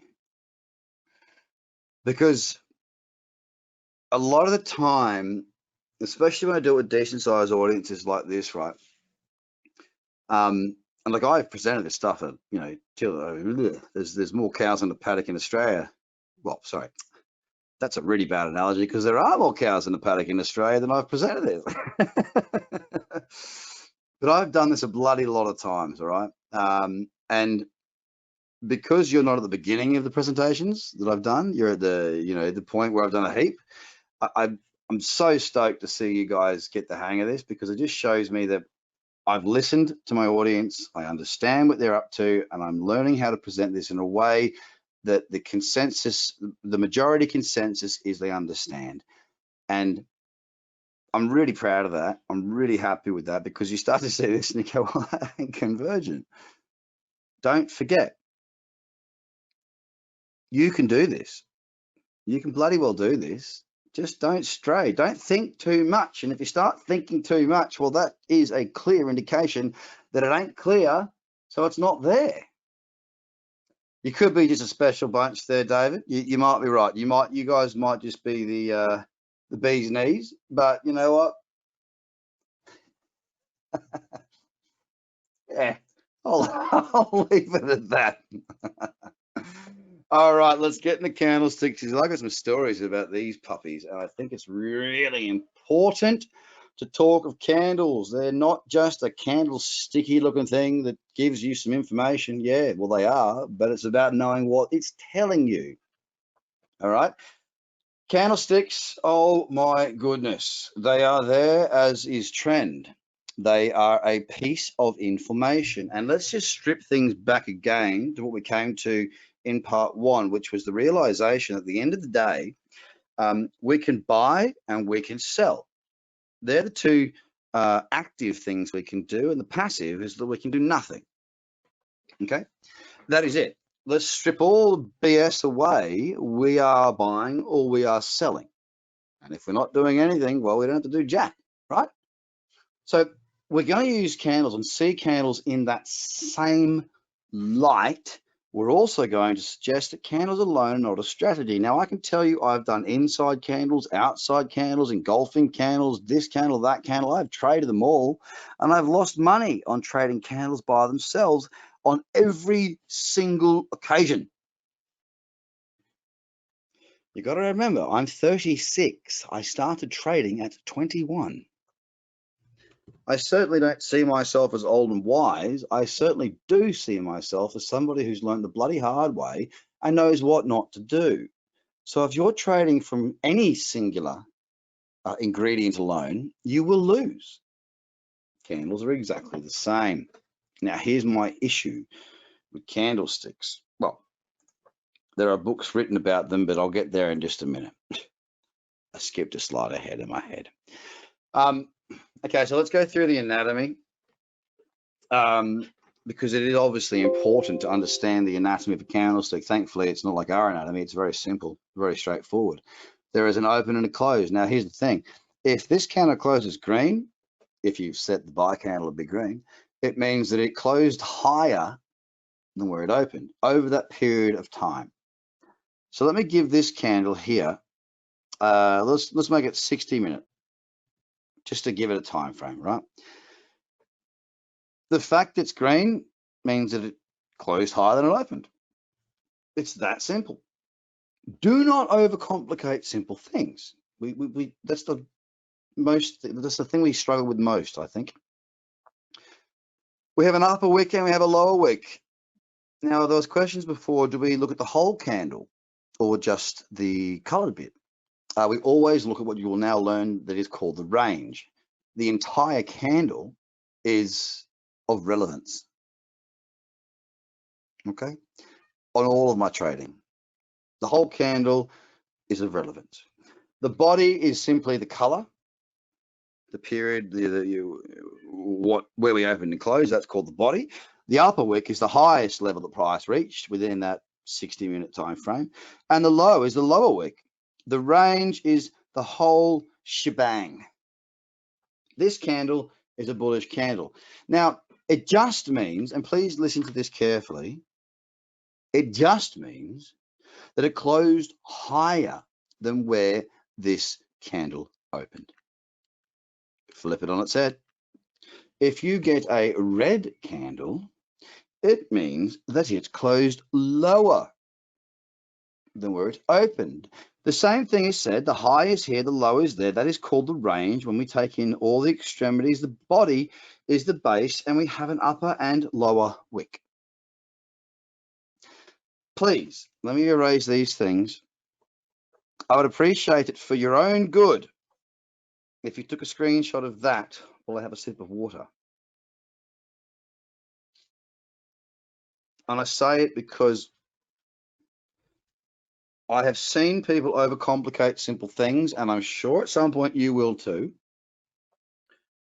One of the hardest things to do as a trader is to keep it simple, because there's so much out there. Let's move on from there. And let's go fact versus fiction. There are some freaking books out there on candlesticks, and they're thick. Now, if you are in the Northern Hemisphere, you are going into your winter. If you have candlestick books, they make great firewood because they tend to burn well, because they are no use in any other way. Now, you saw me with these last week with the double tops, double bottoms, triple bottoms, head and shoulders, top, head and shoulders, bottom. We say, I think it was 12 different things that we don't need to remember just by understanding trend. Now, my name's Craig. You might know some Craigs that are absolute douchebags. Doesn't mean I am. I know you're Sally, who's an absolute so-and-so. Doesn't mean the Sally in here is. The names don't define anything. It's the understanding of the underlying that's important. So the books are there, written by authors that wish to sell books. Often, and the way the scholastic system works, certainly when I went through school, I did not go to university, apart from, sneaking into a few international business classes with a mate who was at university, who did international business and doesn't run a business. There you go. More complex does not mean more right, better. And I think that's a big flaw in the education system as far as I'm concerned. And I've got a lot of goals to give back to that system to help, especially the senior age young adults that are finishing their schooling period. I want them to know that it's okay.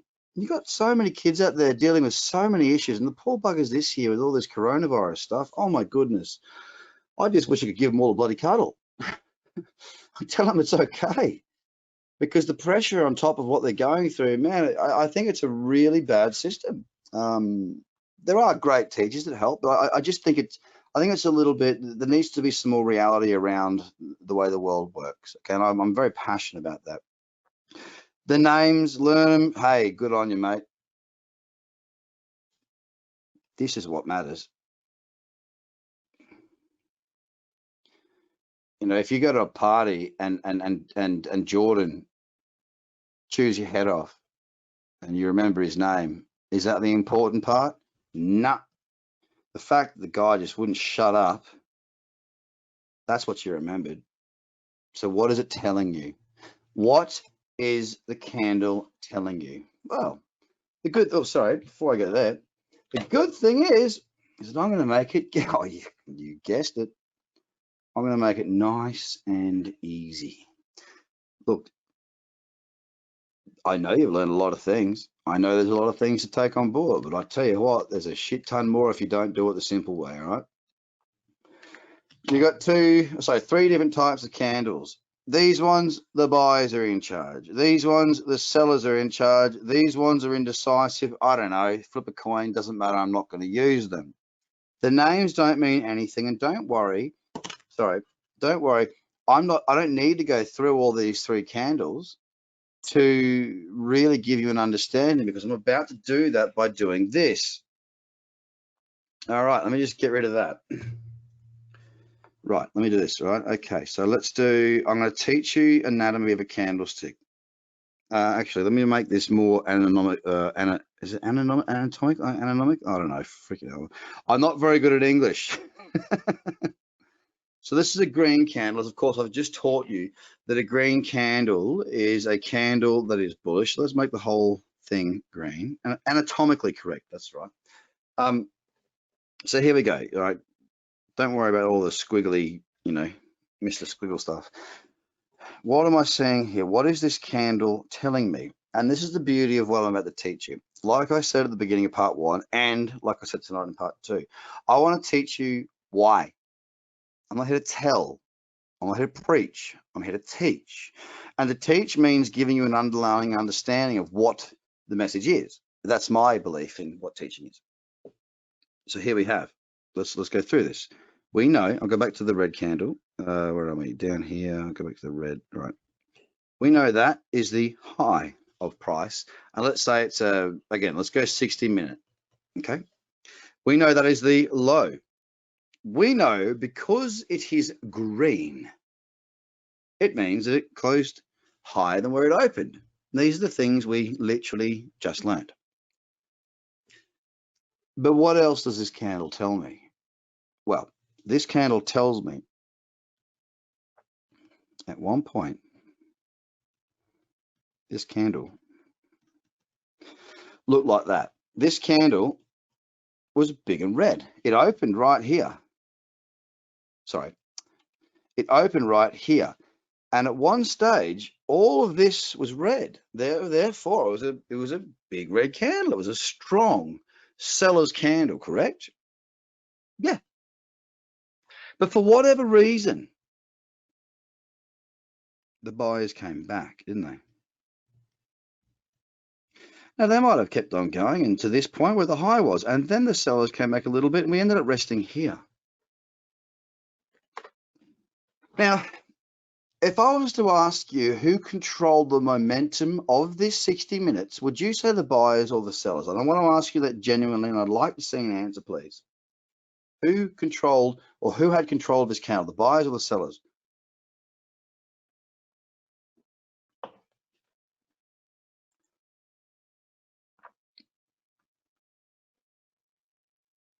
Think momentum. Think momentum. Think of where price was, and think of the dog that gets scared and it wraps its tail under its bum and goes, yep, yep, oops, sorry.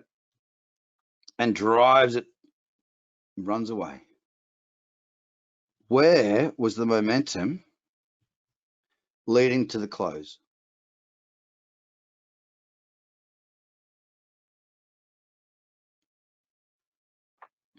We were down here, we ended up closing here, we were a massive red candle, something happened, and the buyers took control, didn't they?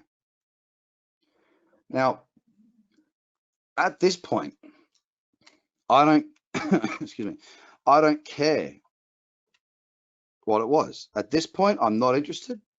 The very fact that we were down here as a big red candle and the buyers said, nah, you're off your head, Charlie. We think that's bad. We buy it back. They were in control of this candle because they, like a dog with its tail on its tail, sorry, with its tail on its bone, went yap, yap, yap, yap, yap, yap, yap, yap, yap, yap, all the way back up. It's shown to us. We rejected those lows. We pushed back higher. Does that make sense? We're looking at the story that the candle is telling us. We're understanding the message. We're learning the language. And that is something that a textbook can't teach. Well, it could, but you know what I mean? Like it's, you know, you get my point. So let me get rid of this one. All right. And again, I'm hopeful that, and if you are scratching your head on that one, just make a note of this bit, this point being a difficult one, and come back to it. Now, on the flip side, let's do this one. All right. The high was here, the low was here. Now, price opened here. Maybe it went to a low here, and then the price went back up. At one stage, this was a big, let me go green, there it is. This was a big green candle. But the buyers had control for a bit, and then the sellers went, yeah, nah, we don't believe in that. Here's our close price. The momentum is overwhelmingly with the sellers. Now, you call that I don't care what you call it. You can call it a Thor's freaking hammer. It doesn't bother me what you call it. As a matter of fact, no, it does bother me what you call it, because it's a waste of your time. It's the bill. It's just knowing what prices does, reading the information you've been given. This is not hieroglyphics, ladies and gentlemen. Once you've learned it, and you are learning it, and you will get to watch the recording again, and it will become, if it is currently hieroglyphics, it will become whatever your first language is. These are little things, and this is my strategy. It's little things combined together that create something powerful. And these little things are all a part of the checklist. And the checklist gives you, you know, a systemized approach to a market. And that is the beauty in what I do. And what you're going to do, you can see here, these are bullish, as I told you. I just explained all of that in the medium of horrible art.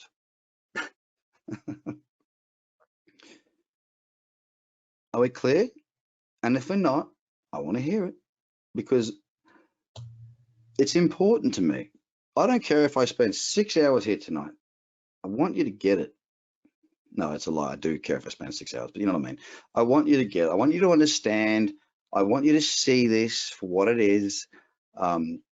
Come back through it again. You're going to have the opportunity to. All right, Roger Dodger. There's no questions at this point, so let's keep going. Oh, I've already done that one. Sorry, double up on candle. All right, what I need you to do is take a screenshot here, please.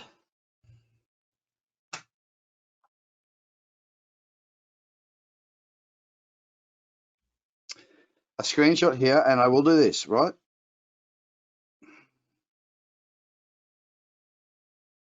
I'm going to bar you from trading those time frames at this moment in time. and it's for your own good. You don't need to trade lower than the 15-minute chart at this moment in time. Very rarely, very, very rarely, like I'm talking like so rarely rare, I'll only trade the 5-minute when the trends are absolutely screaming and the probabilities are amazing, and the trends are just kicking ass. And we don't have that right now.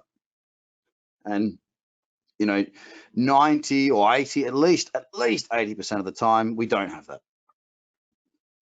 And it takes someone with a bunch of experience to get down to those lower time frames in this particular market, which is cryptocurrency. Trigger chart, that's a time frame that we find the trade that sets up best. At an absolute minimum, the next higher time frame must be in agreement. So that would be called trigger 1 or T1. T2 is the times 2. So if we go on 15, we go on 15 to 30, 30 to 1 hour, 1 hour to 2 hour, 2 to 4, and daily. We're stepping it up at a multiple of 2 each time. Okay. I love this bracket here and this bracket here. Now, look, don't get me wrong. I'll trade both of these. I've got different strategies for those two. But the 4, the 8, the daily, the weekly, loving the bits. You know why? Because I know in advance when those candles will close.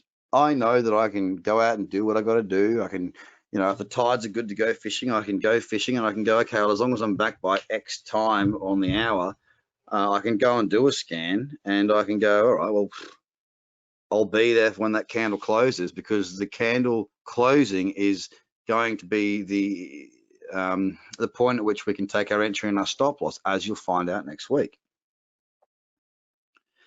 But it's moving outwards. We need to get that perspective. You'll notice, even if I'm trading the 15-minute, I'm still going to look at 4-hour and daily. Why? Macro. If I'm trading the 1 hour daily, if I'm trading the 4-hour monthly, you stop at that, because I won't go to 2 monthly. It's just a little bit too extreme. This is looking at trigger charts and the next multiples higher. Okay. Now, why do we use them? We need perspective. We need understanding. We need agreement. Don't make a mistake when you look higher sometimes. For example, let's say we've got a trend like this, and we go, oh, I'm looking at a trade here potentially, and we're on the, let's say the 60-minute. All right. Now on the 60-minute, we can see a little bit, but if we were to zoom out onto the daily, that 60-minute, well, guess what? 3 months ago, there was a huge amount of support there, and we're just right there. If I get short that and it hits that level, it could very easily bounce like that trampoline off of support. Well, that perspective just saved me 1% of my portfolio, because I saw that there was something in the way of it achieving my return. Going up a time frame gives us that viewpoint. It gives us that perspective to help us to decide whether or not we do or we don't, whether it solidifies, adds to a trade, or takes away or adds nothing at all. It stops us from FOMOing. It gets us in a good trade. It gives us that clarity and visibility, because we get that perspective. And in not just in trading, but gee whiz, in life, crap, this year is more than most. I mean, look, it's been a tough year, no matter whereabouts you are in the world. It's been an interesting one. And that's why a lot of my content these days, I always finish with look after your mates, call each other, and make sure you're okay, be kind to each other. Because there's a lot of issues out there right now. There's a lot of people that are hurting enormously. Well, what we're going to do when we're trading is we're at least going to make sure that we stack the odds in our favor, and we're just going to take a big deep breath. Okay, yeah, I'll take the higher time frame, off we go. And is the trade still there? Sure, if it is, take it. We're going to use it to back up our thoughts, increase our probabilities, and we're going to make sure that we got momentum on those higher time frames. Support and resistance becomes much more apparent, clear, and obvious when we do scale out our view, as I just showed a moment ago. Now, you can have some contradiction when it comes to trends, and that's fine. And here's a very easy way to deal with it. The 1 minute trend might be in an uptrend, the 4 hour might be in a downtrend. Who gives a rat's when we work off a checklist where the trigger chart would be, let's say instead of 1, let's say 15. Well, a 15-minute means, as you'll see next week when you get the checklist, you need a 15, 30, and at least 1 hour. Anything above, that's a bonus. Know your place. Know what you're doing. Don't get confused by contradiction. Know where you stand. Know what your rules are. Okay? No matter the time frame, always look up, always look up. If you're finding a trade in the 4 hour, there's no point really with this particular strategy going lower. The only point in going lower would be if you had the other two trading strategies that I use, the Fibonacci booster and the Bitcoin breakout. That's the only way that you would have a reason to go lower, and that requires additional training anyway. So for the time being, don't bother going lower. Now, the first example you got here is actually, I got the daily on the left-hand side, which is silly because I never have that. Sorry about that. What I'm looking at is multiple time frames. We've got the 2 hour, yeah? Higher highs, higher lows. 4 hour, higher highs, higher lows, daily. All three of these charts are in agreement. They're all trending higher. So I want to ask you this. 15, 30, and 60-minute. So obviously, the 15 would be our trigger chart, T1 and T2. Are they all in agreement? Starting at the 15, working higher, yes or no?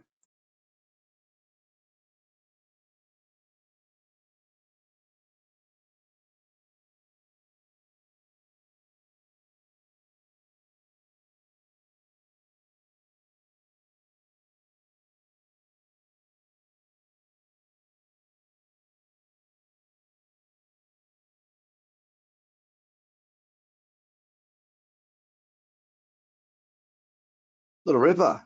Yeah, they are. They're in agreement. You got your 15, which goes, oops, sorry. Boom, boom, boom.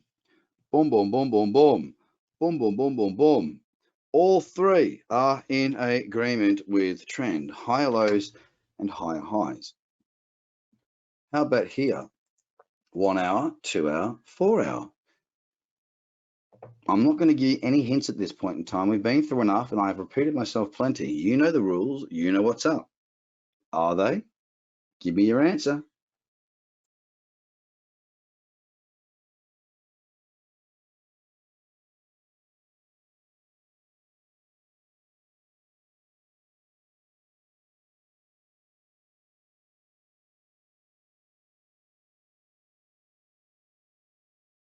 Oh, the words that I wanted to see.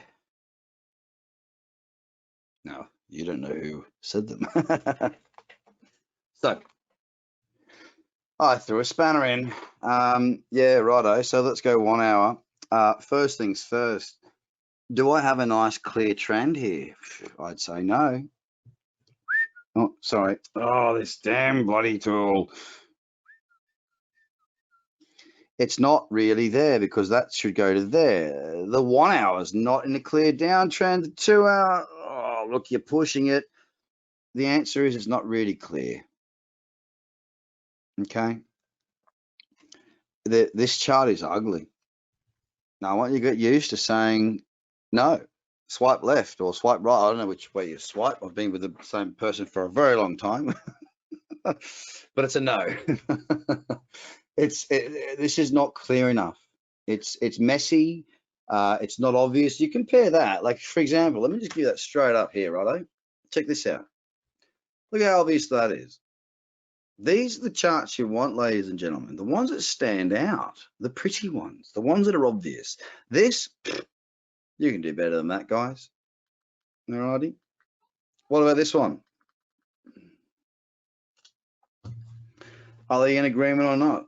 And don't just jump to a straight conclusion. I want you to look at this, think it through, give me an answer.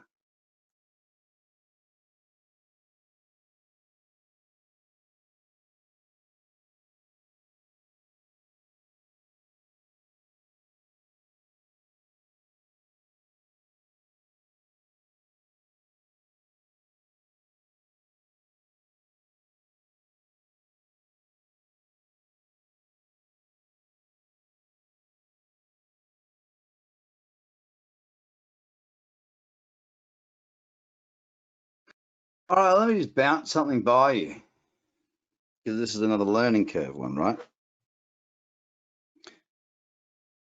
We're going to connect the lows and highs. That's a lower high. That's a lower low. Sorry, that's a low.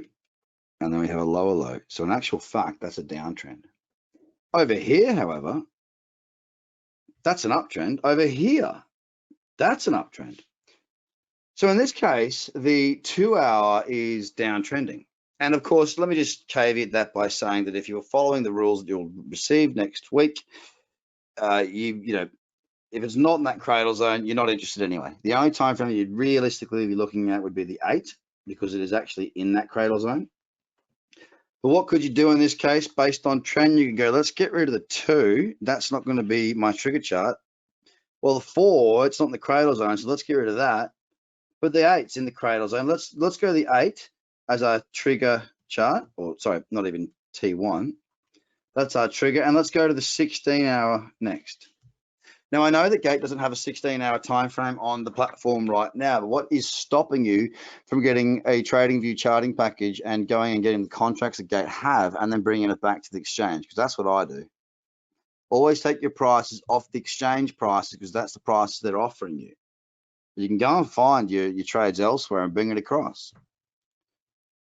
This one, oops, sorry, it ain't clear, guys. And I throw more spanners in the works, okay? More and more and more. Now, that's us for tonight, and I've done it in under 2 hours, only just, but we've done it. Now, here's the thing. We've now ticked off part 1, we've now ticked off part 2. In the next week, before we come up to the part 3, where you will receive the complete strategy, I would like for those that need to go back through this.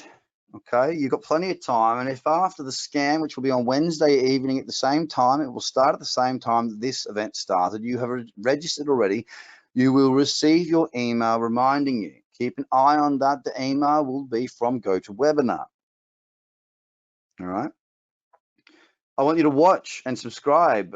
Sorry, not subscribe, but jump on the Gate Twitter. They will show you the videos that I put out, and I'm going to put one out tonight.